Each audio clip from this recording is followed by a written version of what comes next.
क्या माता-पिता के कर्मों का फल सच में बच्चों को भुगतना पड़ता है? यह एक ऐसा प्रश्न है जो सदियों से मनुष्य के मन में उठता रहा है। समाज में अक्सर यह कहा जाता है कि जैसे कर्म माँ-बाप करेंगे, वैसा फल बच्चों को भुगतना पड़ेगा। लेकिन जब हम गौतम बुद्ध के कर्म सिद्धांत लॉ ऑफ कार्मा की गहराई में उतरते हैं, तो एक बहुत ही अलग कड़ी डेचवा लेकिन परम सत्य सामने आता है। तथागत बुद्ध ने स्पष्ट रूप से इस धारणा को खारिज किया है कि किसी और के कर्मों का फल कोई दूसरा भुगत सकता है। कर्म पूरी तरह से व्यक्तिगत इंडिविजुअल हैं, लेकिन फिर बच्चों पर माता पिता के बुरे कर्मों का असर क्यों दिखता है, इसे समझने के लिए महात्मा बुद्ध के जीवन की यह अत्यंत गहरी और ज्ञानवर्धक कथा अवश्य जाननी चाहिए। विषैले बीज और विरासत। बुद्ध की कहानी। एक बार तथागत बुद्ध श्रावस्ती के जेतवन विहार में विश्राम कर रहे थे। तभी सुधर्मा नाम का एक अत्यंत दुखी और परेशान युवक उनके पास आया। सुधर्मा फूट फूट कर रो रहा था। सुधर्मा ने बुद्ध के चरणों में गिरकर कहा, तथागत, मेरे पिता इस नगर के सबसे क्रूर और बेईमान साहूकार थे। उन्होंने जीवन भर गरीबों का खून चूसा, धोखे से लोगों की जमीनें हडप और बहुत पाप किए। कुछ समय पहले उनकी मृत्यु हो गई, लेकिन उनके जाने के बाद से मेरे जीवन में विपत्तियों का पहाड़ टूट पड़ा है।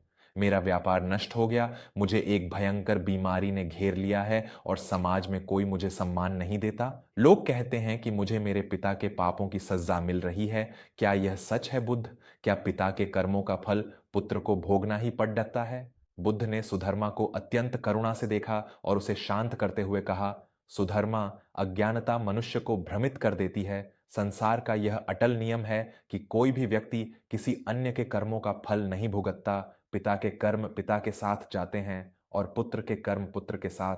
सुधर्मा हैरान रह गया। उसने पूछा, तो फिर मेरे साथ यह अन्याय क्यों हो रहा है? मुझे मेरे पिता के पापों का दंड क्यों मिल रहा है? बुद्ध मुस्कुराए और उन्होंने एक बहुत ही सटीक और गहरा उदाहरण दिया।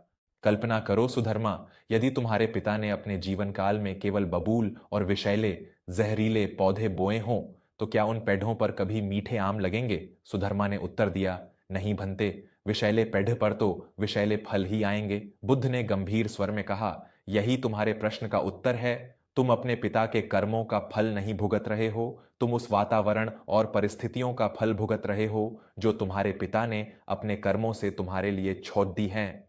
बुद्ध ने इस रहस्य को 3 स्पष्ट भागों में समझाया। 1. कर्म बनाम परिस्थितियां, कार्मा वर्स सर्कमस्टेंसेस। जब एक पिता बेईमानी से धन कमाकर एक कमजोर नींव वाला घर बनाता है और कल को वह घर गिर जाता है, तो उसके मलबे के नीचे उसका पुत्र भी दबता है। पुत्र इसलिए नहीं दबा क्योंकि पिता के कर्मों की सजा उसे मिल रही थी। वह इसलिए दबा क्योंकि वह उस कमजोर छत के नीचे खद्दा था। माता पिता के कर्म सीधे बच्चे के खाते में नहीं जाते, लेकिन वे एक ऐसा माहौल और विरासत छोड़ डाकर जाते हैं जिसका असर बच्चे पर लाजमी है। 2. समाज का दृष्टिकोण, सोशल कॉन्सिक्वेंसेस। तुम्हारे पिता ने लोगों को धोखा दिया, इसलिए समाज के मन में तुम्हारे परिवार के प्रति क्रोध और अविश्वास है। तुम्हारा व्यापार इसलिए नष्ट नहीं हुआ कि कोई दैवीय शक्ति तुम्हें सजा दे रही है, बल्कि इसलिए नष्ट हुआ क्योंकि लोगों ने तुम्हारे पिता के कुकर्मों के कारण तुम पर भी भरोसा करना बंद कर दिया है। यह पिता द्वारा बनाए गए सामाजिक वातावरण का परिणाम है। 3. मानसिक और आनुवंशिक प्रभाव, साइकोलॉजिकल इम्पैक्ट। जो अन्न पाप और धोखे की कमाई से आता है, वह शरीर तो पलता है, लेकिन मन को दूषित कर देता है। बचपन से तुमने उस नकारात्मक ऊर्जा और तनाव को महसूस किया है। तुम्हारी बीमारी उसी मानसिक पीड़ा और नकारात्मकता का परिणाम है जो उस घर के वातावरण में घुली हुई थी। सुधर्मा की आंखों से भ्रम की पट्टी खुल गई। उसने हाथ जोड़ ढचकर पूछा, तो भगवन, इस दुष्चक्र से बाहर निकलने का मार्ग क्या है? क्या मैं जीवन भर इसी विषैले बाघ में फंसा रहूंगा? कर्मों का चक्र तो ढहने का मार्ग। बुद्ध ने अत्यंत ओजस्वी स्वर में कहा, अतीत तुम्हारा निर्माण कर सकता है, लेकिन तुम्हारा भविष्य तुम्हारे आज के कर्मों पर निर्भर है।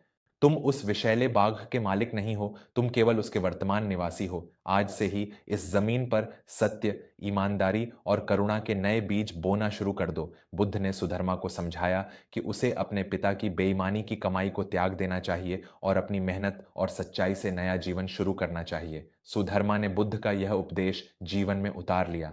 उसने अपनी बची हुई संपत्ति गरीबों में दान कर दी और एक साधारण लेकिन ईमानदार जीवन जीने लगा। कुछ ही वर्षों में उसके अपने सत्कर्मों, गुड कार्मा ने उसके जीवन से पिता द्वारा छोड़ी गई नकारात्मकता को पूरी तरह धो दिया और समाज ने उसे एक संत के रूप में सम्मान दिया। जीवन का कड्डेवा लेकिन सच्चा निष्कर्ष, बौद्ध धर्म का यह दर्शन हमारी सबसे बड़ी गलतफहमी को दूर करता है। सच्चाई यह है, ईश्वर या ब्रह्मांड कभी भी पिता के पापों के लिए पुत्र को सजा नहीं देता। आपका बही खाता अकाउंट पूरी तरह से आपका अपना है। प्रभाव यह है, माता पिता अपने कर्मों से जो बीज बोते हैं, चाहे वह संस्कार हो, संपत्ति हो या समाज में इज्जत, बच्चे को उसी की छांव में बैठना पंडित ढहता है। इसीलिए यदि आप माता पिता हैं तो याद रखें कि आपके बुरे कर्म ईश्वरीय दंड के रूप में आपके बच्चों पर नहीं गिरेंगे, लेकिन आपके द्वारा खड़ी दिधिया किया गया झूठ और बेईमानी का महल एक दिन जब गिरेगा तो उसकी धूल और ईंटें आपके बच्चों को ही घायल करेंगी। अपने बच्चों के लिए धन नहीं, बल्कि सच्चे कर्मों का एक शुद्ध वातावरण छोड़ कर जाएं।